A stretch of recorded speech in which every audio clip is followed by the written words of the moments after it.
Pablo, Sí. tenías el retrato de John William Cook, a ver si me parece Sí. que es el momento. Y me parece que sí, porque de alguna manera todos los temas que venimos tocando, la figura de John William Cook, las resume, me parece, en estas dos cosas. Por ejemplo, en el primer tema que tocaste, la irrupción de la juventud en las decisiones políticas, John William Cook, este abogado, nacido en La Plata, fue diputado por el peronismo teniendo 25 años.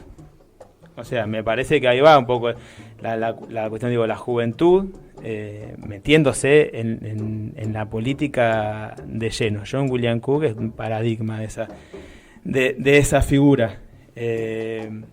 John William Cook que también nace en La Plata, de una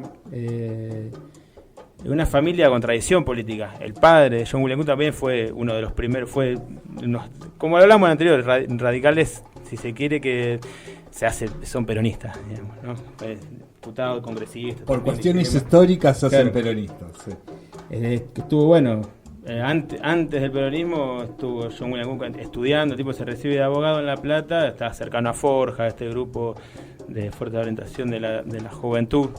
Que está Jauregui, Calabrini, Ortiz, Homero Mansi. Lo venimos nombrando bastante, me parece. Tenemos que hacer un programa solo de Forja.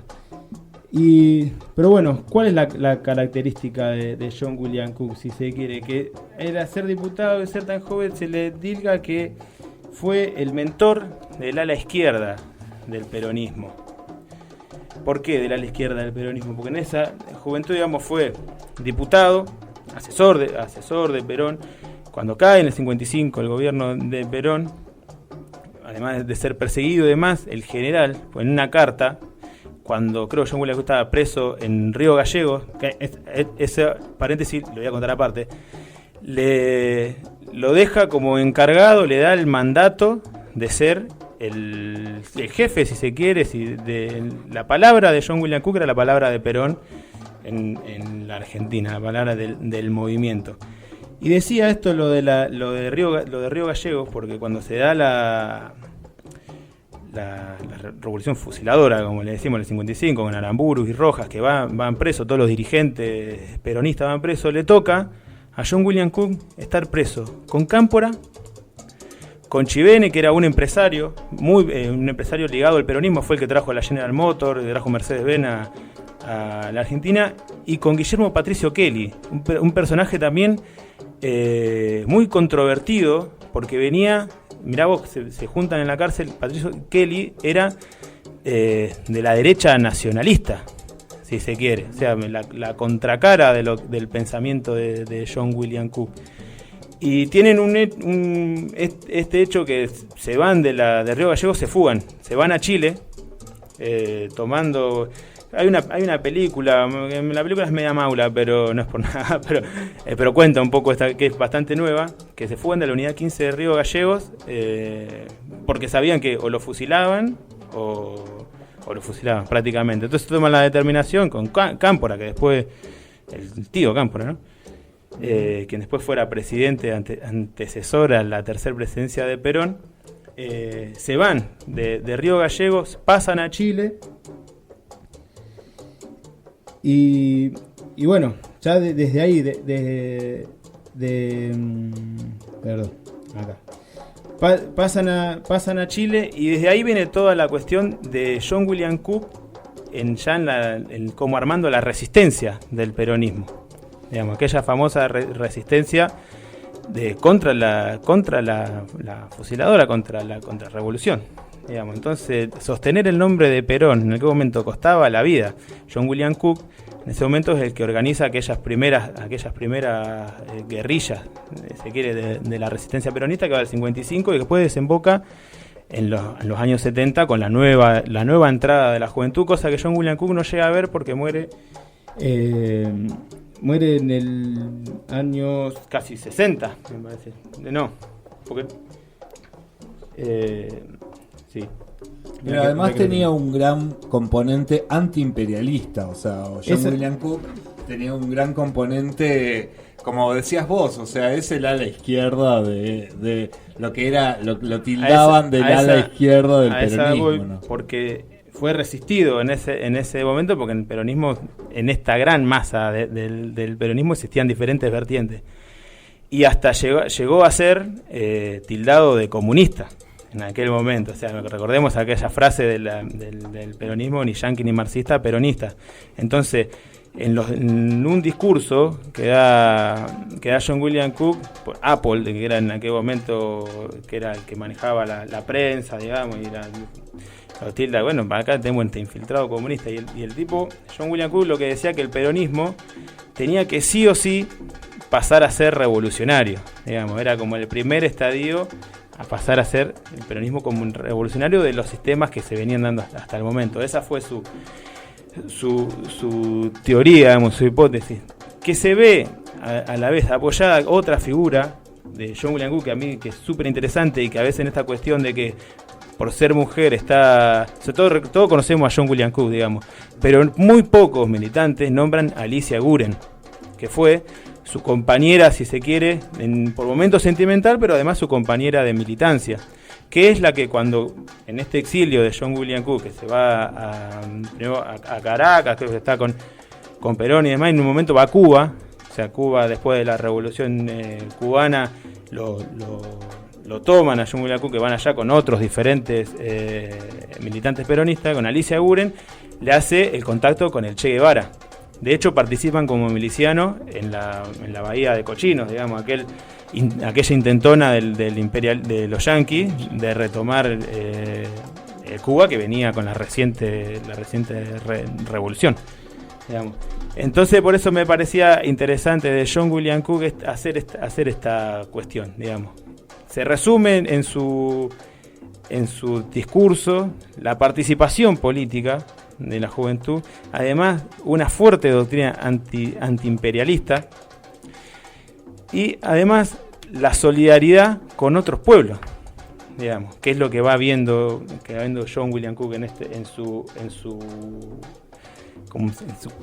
ida, digamos, en su vida, cosa que no llega a ver. Esto es la parte interesante, que no llega a ver de aquella juventud de los años 70, que empezó a armar la FAB, las Fuerzas Armadas Peronistas y demás, que Alicia Guren después lo reivindica además con los textos que toma, que están en las cartas de John William Cook, los publica una vez que muere, publica las cartas de John William Cook a Perón, están todavía, de hecho están en Apuntes para la Militancia, otro de los libros más conocidos de John William Cook, está La razón antiimperialista, el porqué el nacionalismo popular, un montón de cuestiones que para la militancia son clave, digamos, tenerlo fresco, ¿no?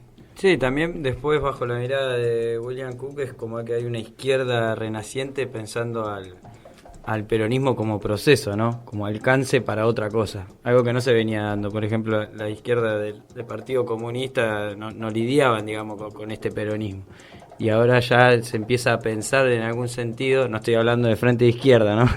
Pero se empieza a pensar en cierto sentido, la izquierda adquiere a ese peronismo como un proceso para llegar a algo más fructífero o lo que sea, que para ello es el socialismo, ¿no? Para la corriente izquierdista.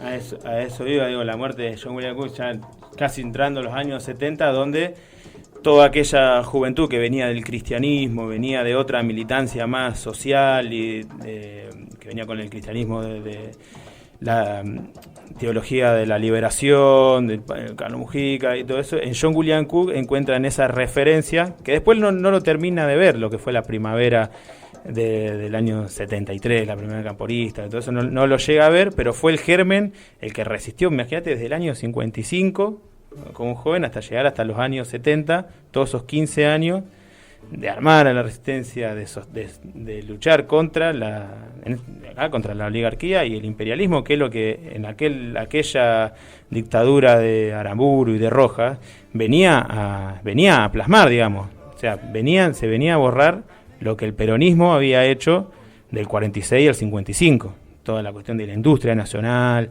de las tres banderas, de la soberanía política. Entonces todo es lo resaltable. John William Cook la figura y otros tantos compañeros. Sí, ¿no? sí, se me viene a la cabeza Puiggrós, por ejemplo, otros también afiliados al Partido Comunista que en un momento lo deja y se vuelca al peronismo. Y también estaba en su mirada la lógica del peronismo como un proceso para llegar a esa izquierda. No creo que piense en una izquierda internacionalista, pero sí una izquierda nacional, digamos. Que el peronismo igual le iba a dar ese rescate nacionalista en contra del imperialismo. Una de las citas de John William Cook dice: el único nacionalismo auténtico es el que busque liberarnos de la servidumbre real.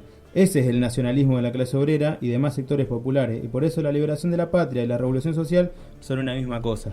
De la misma manera que semicolonia y oligarquía son también lo mismo. Me parece que John William Cook estaba en la línea de Evita de saber señalar a los que tenías enfrente. Digamos, me parece que esa fue la cuestión. Y después está acá, tengo la carta que le escribe Perón cuando John William Cook está preso, ya en el año 57, Perón exiliado y John William Cook preso acá en la Argentina, y dice: al doctor John William Cook, Buenos Aires, por la presente autorizo al compañero doctor Don John William Cook, actualmente preso por cumplir con su deber de peronista, para que asuma mi representación en todo acto o acción política. En este concepto, su decisión será mi decisión y su palabra la mía.